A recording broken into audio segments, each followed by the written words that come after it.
Kamala Harris accepts the Democratic nomination as Trump prepares for debate. The race is on. Trump versus Harris. Who will win? Welcome to hashtag Go Right with Peter Boykin, where we delve into the latest news with a constitutionalist for liberty viewpoint and a moderate/conservative Republican partisan slant. Vice President Kamala Harris officially accepted the Democratic nomination. Despite joining the race late and without granting a single interview or holding a press conference, now that the Democratic National Convention has concluded, the spotlight shifts to her upcoming debate with former President Donald Trump. This will be a significant moment for Americans to see Harris confront her political radical record and Marxist visions of our Constitution, for our constitutional republic's future. In polling averages, Harris leads significantly over Trump. Well, some polls, but we know that's crap. But the race remains tight, with Trump at 46.9% and Harris at 48.4%. I don't even know how. I honestly don't know how. This close margin underscores the deep divisions in our nation and highlights the importance of every vote in the upcoming election. Now, turning to the southern border, Donald Trump recently made a bold announcement during a visit. If elected, Trump promises that those convicted of sex trafficking, women and children, will face the death penalty. This stance reflects his commitment to law and order, particularly concerning border security, an issue where he has consistently clashed with the current administration. On the economic front, crypto theft has surged by 80% this year. I know for a fact because I have been robbed of my crypto as well and hacked, and I'm really good at not getting hacked, but it's happened to me. It highlights a growing concern around digital security. Meanwhile, the cost of education continues to skyrocket, with institutions like NYU, Tufts, Brown, Yale, and Washington University now costing over $90,000 per year. The increasing financial burden on students and families is a pressing issue that requires attention from all political sides. In a surprising turn, Georgia Governor Brian Kemp has endorsed Donald Trump after years of differences. This endorsement may signal a shift in the Republican Party's internal dynamics as key figures rally behind the former president. Finally. In other news, Arizona authorities recently arrested a man for threatening to kill former President Donald Trump before a planned campaign event. This incident underscores the heightened tensions and risks faced by political figures in our polarized society. In a lighter note, rumors suggested that Chick-fil-A, known for its family-friendly image, may be launching a streaming service featuring unscripted, family-oriented content. While this move is yet to be confirmed, it would represent an interesting expansion for the fast food giant. However, not all news is uplifting. A federal judge recently ruled that a Virginia school district cannot prevent a transgender male from playing on a girls' middle school tennis team while his lawsuit continues. Personally, I think the biggest issue is the dressing area. Not so much that they play, especially in middle school, elementary, even high school. When it comes to professional sports, that's completely different. The Olympics gets completely different. Before puberty and stuff like that, because middle school, it doesn't matter that much, honestly, to be honest. But it does matter about the dressing room area. And I don't think biological male has any business in a biological female's dressing room and vice versa. That's why there should be more private rooms, private dressing areas for privacy, honestly. The ruling adds to the ongoing debates surrounding gendered identity and sports participation, issues that continue to polarize the nation.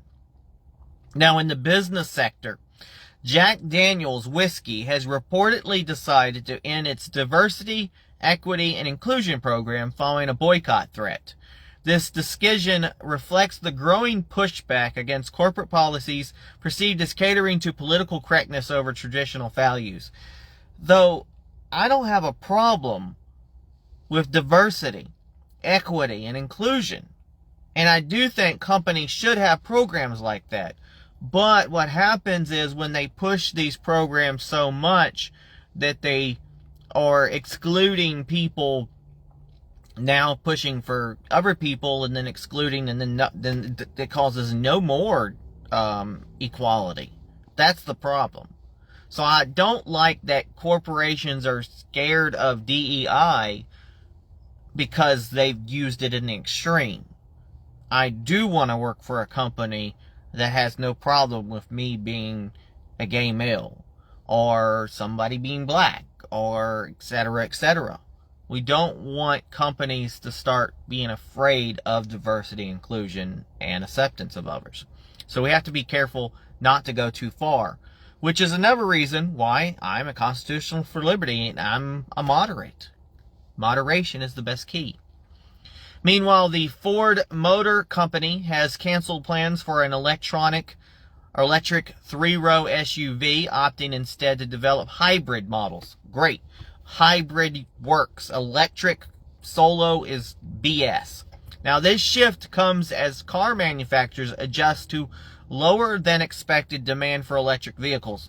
Well, yeah, nobody wants to sit and charge your car for 20 hours, or you can't charge it in the cold, or you can't go anywhere. And a lot of people don't want to be traced everywhere. Signaling a potential pivot in the automotive industry's future. Hybrid is the best. Still take gas, use solar, use electric, little wind power. I mean, use what you can.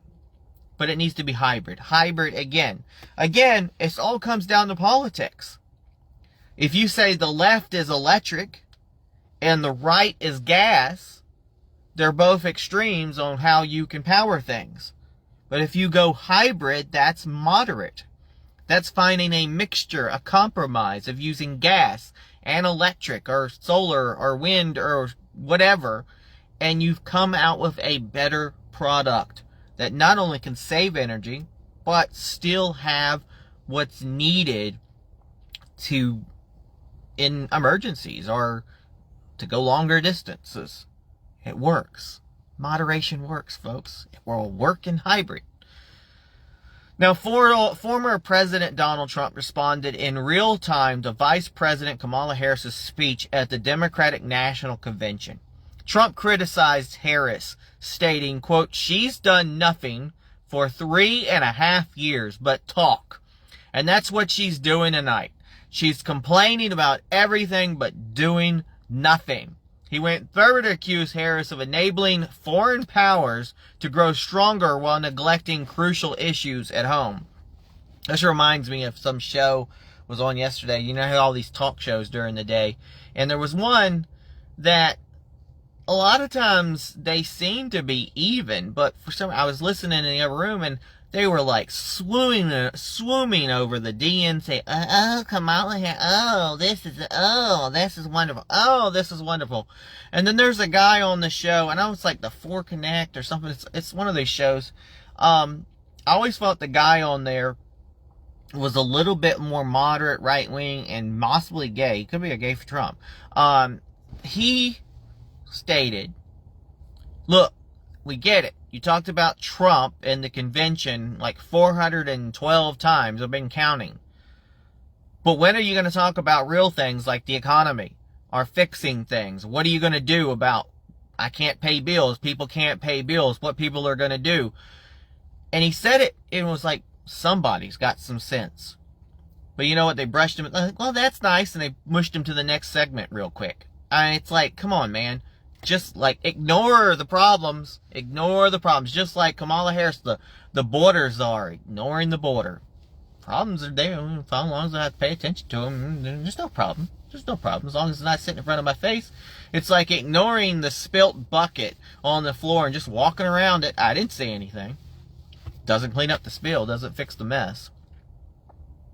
Harris in her speech attempted to take credit for a border bill she claims was the strongest in decades, yet Trump dismissed it as a political ploy that would have opened the door for millions of illegal immigrants. He reminded America of his own record, stating, "We had the safest border in recorded history." On abortion, Harris accused Trump of seeking to limit access of birth control and enact a nationwide ban. Trump rebutted these claims as false, emphasizing that he believes the issue should be left to the states, as attended by the Supreme Court's decision in overturning Roe v. Wade.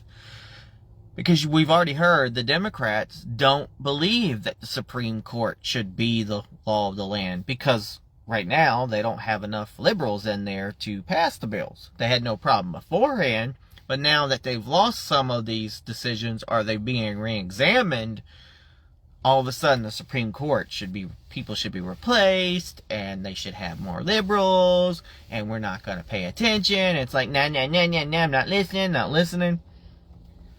It's crazy. Now, finally, in legal news, the Supreme Court has partially reinstated an Arizona voting law requiring proof of citizenship for state elections, while still allowing individuals to register for federal elections without such proof. This decision reflects ongoing debates over election integrity and the balance between federal and state powers in our constitutional republic. Now let's do a hashtag #GoRight recap real quick. Who do you think's going to win the election? My prediction is it's going to be either tight between Trump and Harris, don't even know why, or it's going to be a landslide win for Donald Trump in the status of how they felt in 2016. And they'll freak out. And they'll claim that the election was frauded. And they'll claim that Donald Trump didn't win, just like they did in 2016. But remember, in 2020, every time we talked about the election being scammed and frauded, oh, no, there's no lie, no, Biden won. And then they went after us because of conspiracy theories. Well, they came up with the whole Russiagate and everything else, Ukraine, Russiagate, everything else they threw at Donald Trump. They even tried to assassinate Donald Trump. But I think Donald Trump's going to ultimately win. But when he wins, we need to look towards the future. I'm not sure about Pence, whatever his damn name is. We've got to look to the future, and we've got to look for more candidates that are in the Constitutionalist for Liberty range. More moderate candidates that are leaders and not dividers. And that's my minute here. So that's all for this edition of hashtag #GoRight with Peter Boykin. Stay tuned as we continue to bring you the news with a commitment to liberty and the principles of our founding fathers. And you can check out my website, GoRightNews.com, PeterBoykin.com. I'm on Kick. On kick.com/Peter Boykin. I am on Rumble at rumble.com/GoRightNews. And there's other links listed on the other websites. Hope to see you there. I got my podcast on Spreaker as well, which is put on Spotify. And I did publish one of my first songs today under Peter Boykin. Will probably be distributed sometime by the end of the month. I still have about 20 other songs to put out there. But again, people, stay tuned. We're going to have more news coming out at you. Same format, same time. Kind of like doing this. God bless everybody. Peace.